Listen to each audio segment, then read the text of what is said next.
Hello বন্ধুরা, আমি জয়া চলে এসেছি আজকে একটা গল্প শোনাতে। অচিন্ত্য কুমার সেনগুপ্তর বন্ধু গল্প শোনাবো তোমাদের সঙ্গে। চলো শোনা যাক। নিচে প্রায় সদর দরজার কাছে ছোট্ট একটা ঘরে বিনোদ শুয়ে এবং একা শোয়া। নিচে একদম ফাঁকা, তবু কিছুতেই বিনোদের ভয় নেই। সেদিন তাদের পাশের বাড়ির ছাদে যে একটা জলজন্ত খুন হলো, অত হইচই, অত কান্নাকাটি, এবং তার ঘরের পাশের গলি দিয়ে যে সেই রক্তাক্ত মৃতদেহটা মোটরের করে হাসপাতালে নিয়ে গেল, এতেও বিনোদের ঘুম ভাঙেনি। মা তাকে জাগাতে এসে বলেছিল, পায়ের দিকে জানলাটা খুলে দাও, যা গরম আজ। মা বললেন, না, তুই উপরে চল, আমার কাছে শুবি। বিনোদ পাশ ফিরে বলল, কিসের ভয় তোমার? এত গোলমালে সেই খুঁটে না তো তার ঘাপটি মেরে বসে থাকিনি, কখন দিব্যি সরে গেছে পড়েছে, সেই আবার এখানে ফিরে আসবে নাকি? মা অবুঝের মতো বললেন, না, তুই চল উপরে, তুই এই ঘরে একা থাকিস বলে রাতে আমার ঘুম হয় না। চেঁচানি শুনতে পারবো না। চেঁচানি তোমাদের শুনতে দেবে নাকি ভেবেছে? যদি বেটা আসে টুটি টিপে তার দম বন্ধ করে দেব না? তা দিদি বললেন, কিন্তু যাকে মেরেছে সে যদি জানলা দিয়ে এসে মুখ বাড়ায়? বিনোদ হেসে বললেন, তার মুখটা ভালো করে দেখার জন্য তো পায়ের দিকে জানলাটা খুলে রাখতে বললাম। মুখ যদি বাড়াই তবে নেহাত না হয়তো দুটো গল্প করা যাবে। কিছুতেই বিনোদের ভয় নেই।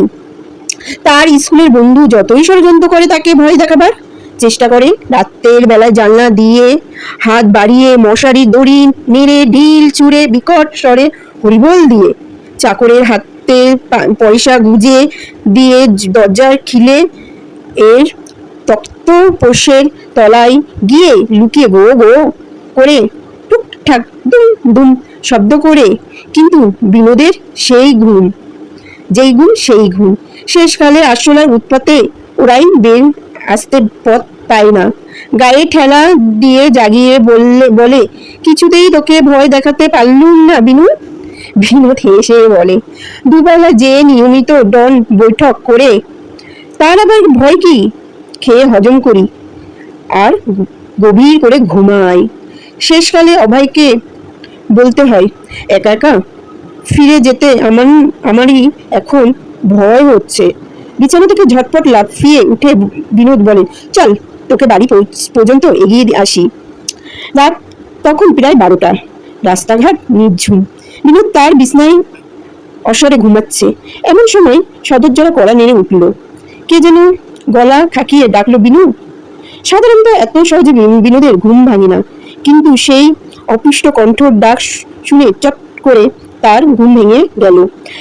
এমন অনেক পালা আছে, চেঁচিয়ে কথা বললেও তার এক বর্ণ যারা শুনতে পায় না, কিন্তু চলন্ত ট্রেনের শব্দের মধ্যে একটু নিম্ন করে তেড়ে উঠে বলে, কি বললে ভেবো আমি শুনতে পাইনি? বিনোদের আজ সেই দশা। চুপি চুপি কেউ তাকে ভয় দেখাতে এসেছে বুঝি? কিন্তু সব সময় সে সাবধানী। জোরে ডাকলে সে তেমনি ঘুমাই বটে, কিন্তু আস্তে ডাকলে জেগে ওঠে জানে। পাশের লোকটা সাড়া পেয়ে পালাই বিনোদ, তাই কখনো কথা না বলে হাতে একটা লকলকে বেত নিয়ে নিঃশব্দ দরজা খুলে দিল। সিঁড়ির উপরে দাঁড়িয়ে অভয় হাসছে। বিনোদ তো বললে, তুই এই সময় এত রাতে কি দরকার? অভয় ঢুকে বলল, 9:30 শোতে বাইস্কোপে গিয়েছিলাম, এই ফিরছি। বাড়ি যাসনি? অভয় চাপাই গলায় বলল, বাড়ি আর ফিরবো না। কেন, কি হলো? মা বাবা আমাকে তাড়িয়ে দিয়েছে। আর রহস্য রোমাঞ্চক গল্প। বিনোদ বিস্ময়ময় হয়ে বলল, তাড়িয়ে দিয়েছে কেন? কি অপরাধ? অপরাধ আবার কি? ওই বাড়িতে আমার আর পোষাবে না। তারপর ঘরের চৌকাটের দিকে পা বাড়িয়ে বলল, চল ভিতরে বলছি। ঘরে এক কোণে ক্যানভাসের একটা ইজি চেয়ার, তার উপরে বসে উভয় বললে, তোর এখানে আস, আমি শোবো। দিবি তো শুতে? বিনোদ আলো জ্বালালো, বলল, স্বচ্ছন্দে। আলোতে বিনোদের দেখলো উবাহয় অদ্ভুত সাজে, গায়ে গরদের পাঞ্জাবি, উপরে দামি শাল, পরনে সিল্কের ধুতি, পায়ে জরির জুতো, হাতে কবজিতে সোনার ড্রেসওয়ার্ক বাঁধা, সারা গায়ের সুন্দর গন্ধ ভুর ভুর করছে, পরিপাটি করে টেরি বাঁকানো, ডান হাতের আঙুলের হীরের একটা আংটি। বিনোদ বললে, এত সেজে গুজে বেরিয়েছিস, চেহারা দেখে তো ত্যায্যপুত্র হয়েছিস বলে মনে হচ্ছে না। উভয় হেসে বললে, বাবা মা বাড়ি থেকে বার করে দিলেন বটে, কিন্তু যত কিছু আমার জিনিস ছিল সব সঙ্গে দিয়ে দিলেন। বললেন, এই নাও তোমার জিনিসপত্র, আর এই মুখো হলো না বাছাধন, যেখানে খুশি বেরিয়ে পড়ো। সেই যে জাপানি বাস্কটার রোজ 2 আনা 4 আনা করে জমাতাম বিনু, সেই বাক্স ভেঙে সব খুচরো সিকি আদুলি আমার পকেটে দিয়ে দিয়েছেন। বললেন, যেখানে খুশি টিকিট কেটে ভেগে পড়, তোমার ওই কালো মুখ আর দেখতে চাইনি। বিনোদ বিছানায় বসে উভয় মুখের দিকে একদৃষ্ট অনেকক্ষণ চেয়ে রইল। পরে বললে, কিন্তু কি তুই করেছিলিস শুনি? বলছি। অবাই হাত বাড়িয়ে বললেন, তোর ম্যাপের বইটা দে তো। কি করবি?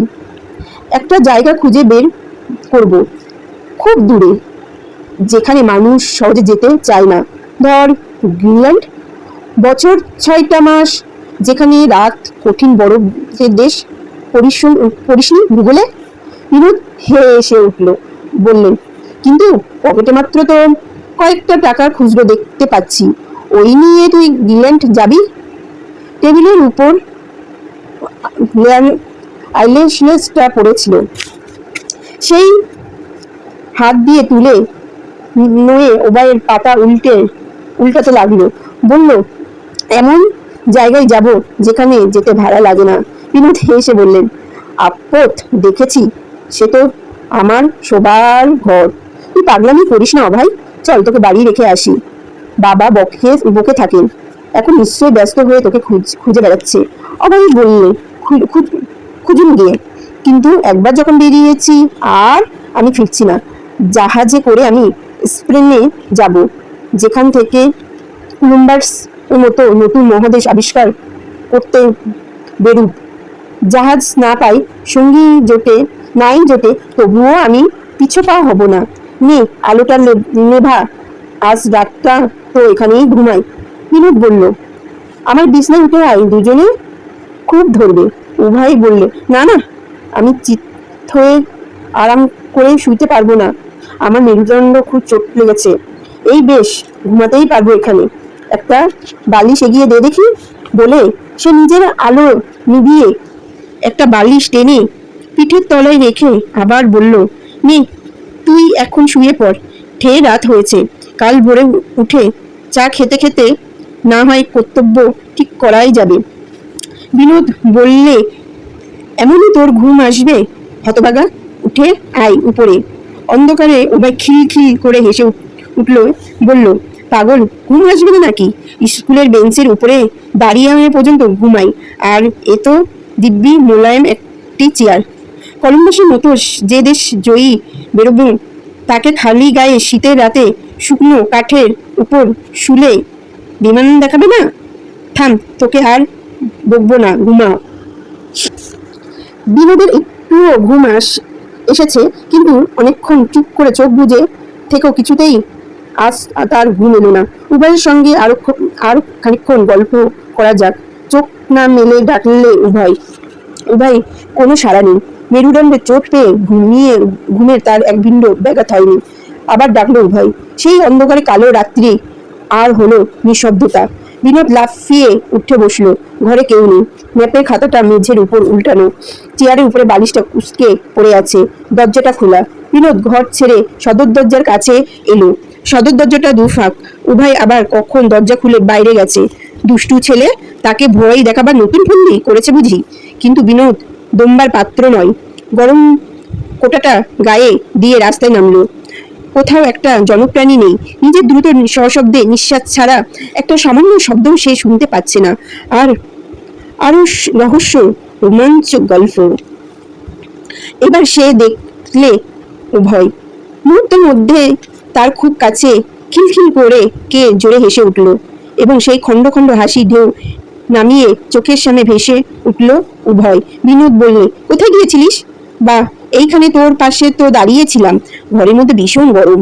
অত গরমে কখনো ঘুম আসে না। গরম? কি কি রে পাগলা, এত কনকনে শীতের রাতে তোর গরম লাগছে? উভয় হেসে বললে, গরম বলে গরম? চারিদিকে দাউ দাউ করে আগুন জ্বলে উঠেছে, টিকতে পারছি না। চল রাস্তায় একটু হাঁটি। বিনোদ ভাবলেন মন্দ নয়। বেরোতে বেরোতে গল্পের ফাঁকে উভয়কে তাদের বাড়ির দরজার কাছে নিয়ে গিয়ে পূর্ণবাবুকে ডেকে তারই ছেলেকে তার হাতে ধরিয়ে দেব। বিনোদ বলল, চল, কিন্তু সদর দরজা যে খোলা থাকবে। দ্বার ভাজানো বলে আসি বন্ধ করে দিতে থাকবে। ডাকতে গেলে মা আবার টের পাবে। ভেজিয়েই আসি দরজাটা, খানিক বাদেই তো ফিরে আসছি, কি বল? উভয় বললে, তোর ভাবনা কি? তোকে তোর বাপ মা তাড়িয়ে দেয়নি আমার জন্য না? ওই দরজা বন্ধ হয়ে গেছে। দুই বন্ধু বড় রাস্তায় এসে পড়ল। কারুর মুখে কোনো কথা নেই। বিনোদ ভয় পেয়ে বলল, এবার ফের। উভয় হেসে বলল, কোথায়? এই তো বেশ যাচ্ছি। খানিকক্ষণ দূরে কয়েকজন লোক এদিক ওদিক এসে দেখলো একজনকে। বিনোদের মনে হলো খানিকটা যেন পূর্ণবাবুর মতো দেখতে। লোকজন নিয়ে ছেলের খোঁজে বেরিয়েছে নিশ্চয়। উভয়কে একবার স্বচ্ছন্দে ধরিয়ে দেওয়া যাবে। গায়ের জোরে বিনোদের সঙ্গে সে কখনো এঁকে উঠবে না। লোকগুলো না বেঁকে সামনে তাদের দিকে এগিয়ে আসছে দেখে বিনোদ ভরসা পেল। উভয়কে বুঝতে না দিয়ে বলল, হ্যাঁ, আরো আরো একটু বেড়াই। উভয় বলল, কিন্তু সে পকেটের হাতে কতগুলো পয়সা বার করে বলল, গুনে নে শিগগিরি। বাবা, মেজদা, নকাকা, রামখুড়ো সব এসে পড়ল যে। দেরি নয়, শিগগিরি তুলে নে পয়সাগুলো। আহামক বলে পয়সা ভরা হাতে মেলে উভয় কাঁপতে লাগলো। এখানে সে যেন ঊর্ধ্বশ্বাসে ছুটে পালাবে। বিনয় ওরির জন্য আগে থেকে প্রস্তুতি ছিল। গায়ে জোরে তার সঙ্গে তাদের স্কুলের ছাত্রদের কথা মাস্টারের এর পারে উঠেন না। সে তাড়াতাড়ি উভয়ের দুই শক্ত হাতে জাপটে ধরে বলল, কিন্তু কোথায় কোথায় তুই যাবি? তোকে ধরিয়ে দেব না আমি। কিন্তু কোথায়? উভয় বিনোদের দুই হাত দিয়ে নিজের বুকটাই জড়িয়ে চেপে ধরে নিজেই সঙ্গে আকরণ হস্তাহস্তি করছে। উভয় কোথাও নেই। কখন টুক করে সরে পড়েছে নিশ্চয়ই।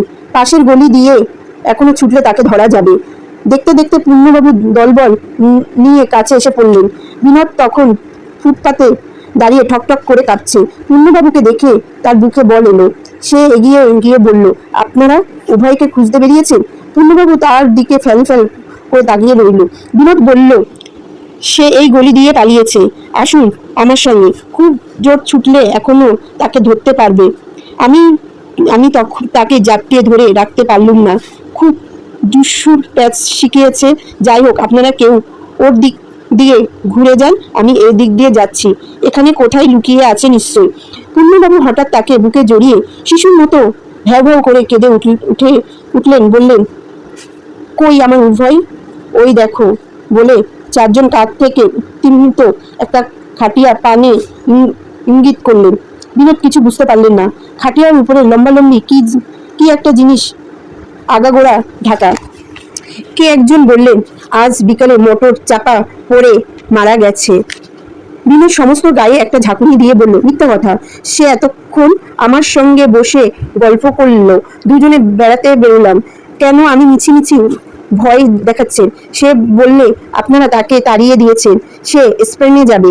সেখানে থেকে জাহাজে করে আমেরিকার কত কথা বললে। আমাকে পয়সা দিতে চাইলে বড়দের পাঞ্জাবির উপরে মেরুনের শাল। আসুন না আমার সঙ্গে। এইগুলিতে তাকে বার করে না দিয়ে তো কি বলেছি। পূর্ণবাবুরা এগোতে লাগলেন। বিনয় হতভম্ব মতো তেমনি দাঁড়িয়ে আছে। ব্যাপারটা সে স্পষ্ট করে কখনো বুঝতে পারছে না। সে ঘুমিয়ে স্বপ্ন দেখছে নাকি না তো রসা রোডের রাস্তায় এক পারে ইলেকট্রিক ও অন্য পারে গ্যাস জ্বলন্ত লাঠি হাতে ওই লোকটা কনস্টেবল দূরে ওই পূর্ণবাবুদের দল দল চলেছে শ্মশানে। পূর্ণবাবু হেঁকে বললেন, তুমি এবার বাড়ি যাও বিনু। বিনু তবুও নড়ল না, ভয়ে সে জমে গেছে। তার কবলে মনে হচ্ছে পূর্ণবাবুর কালীঘাটের দিকে ঘুরিয়ে গিয়ে পাশের গলির থেকে উভয় বেরিয়ে আসবে, উভয় আবার বেরিয়ে আসবে। ভাবতে বিনোদ হঠাৎ আত্মস্বরে চেঁচিয়ে উঠল, কিন্তু আবার তেমনি সেই খিলখিল হাসি একবারে তার কাছে, কিন্তু উভয় কোথাও নেই। একটা ট্যাক্সি চলে যাচ্ছে মাত্র, ট্যাক্সি বিনোদ দাঁড় করালো। বাড়ির দিকে অনেক দূরে এসে সে চলে এসেছে। এখন পায়ে হেঁটে কিছুতেই সে যেতে পারবে না। পিছন থেকে উভয় সে তার সঙ্গ নেবে, তার কাঁধে হাত রেখে গল্প করতে চাইবে। সাতানা সে ধরেছিল, এখনো সে ভোলেনি। ট্যাক্সি চেপে বিনোদ বলল, চালাও এরিন বি রোড। কিন্তু কিছু দূর যেতেই মনে হলো ট্যাক্সির আগে আগে উভয় ছুটে চলেছে, কিছুতেই সে বিনোদকে ছেড়ে দেবে না। বিনোদ চেঁচিয়ে উঠল, খুব জোরে চালাও পেঁয়াজি। শিগগিরই ড্রাইভার গাড়ির খুব জোরে ছুটেছে। উভয়ও ট্যাক্সির সামনে চলতে পারছে না, হাত তুলে স্পষ্ট সে বলল আস্তে, কিন্তু ট্যাক্সি থামলো না, তার গায়ে উপরে হুড়মুড় করে পড়ল। বেচারা উভয় দলা পাকিয়ে চাকার তলে চেপটে গেল। বিনোদ চোখ বন্ধ করে কর্কশ গলায় চিৎকার করে উঠল, গেল বাঁধো শিগগিরই, এই বলছি। ড্রাইভার কিছু বুঝতে না পেরে গাড়ি থামিয়ে বলল, কা হুয়া। বিনোদ ঝুঁকে পড়ে গাড়ির তলাটা দেখতে লাগলো, কিন্তু আশ্চর্য, কোথাও এক বিন্দুও রক্ত নেই। উভয় তাড়াতাড়ি উঠে এসে খিলখিল করে হেসে গায়ের ধুলো ঝাড়তে ঝাড়তে বললেন, ভয় নেই, আমার কিচ্ছু হয়নি, খালি এই মেরুদণ্ডটার সামনে একটু চোট লেগেছে, খুব হাওয়ার খেতে বেরিয়েছি, যাই হোক, আচ্ছা গুড নাইট। আর তাকে দেখা গেল না। হ্যালো বন্ধুরা, যদি আমার এই গল্পটা, তোমাদের বন্ধুর গল্পটা যদি ভালো লাগে, তাহলে লাইক কমেন্ট শেয়ার সাবস্ক্রাইব করে বেল আইকনটা অন করে পাশে থেকো। আর কেমন লাগছে অবশ্যই কমেন্ট বক্সে কমেন্ট করে জানিও, এই টাইপের যদি তোমরা গল্প শুনতে চাও। দেখা হবে নেক্সট ভিডিওতে, ততক্ষণ তোমরা ভালো থেকো, সুস্থ থেকো, সবাইকে ভালো রেখো।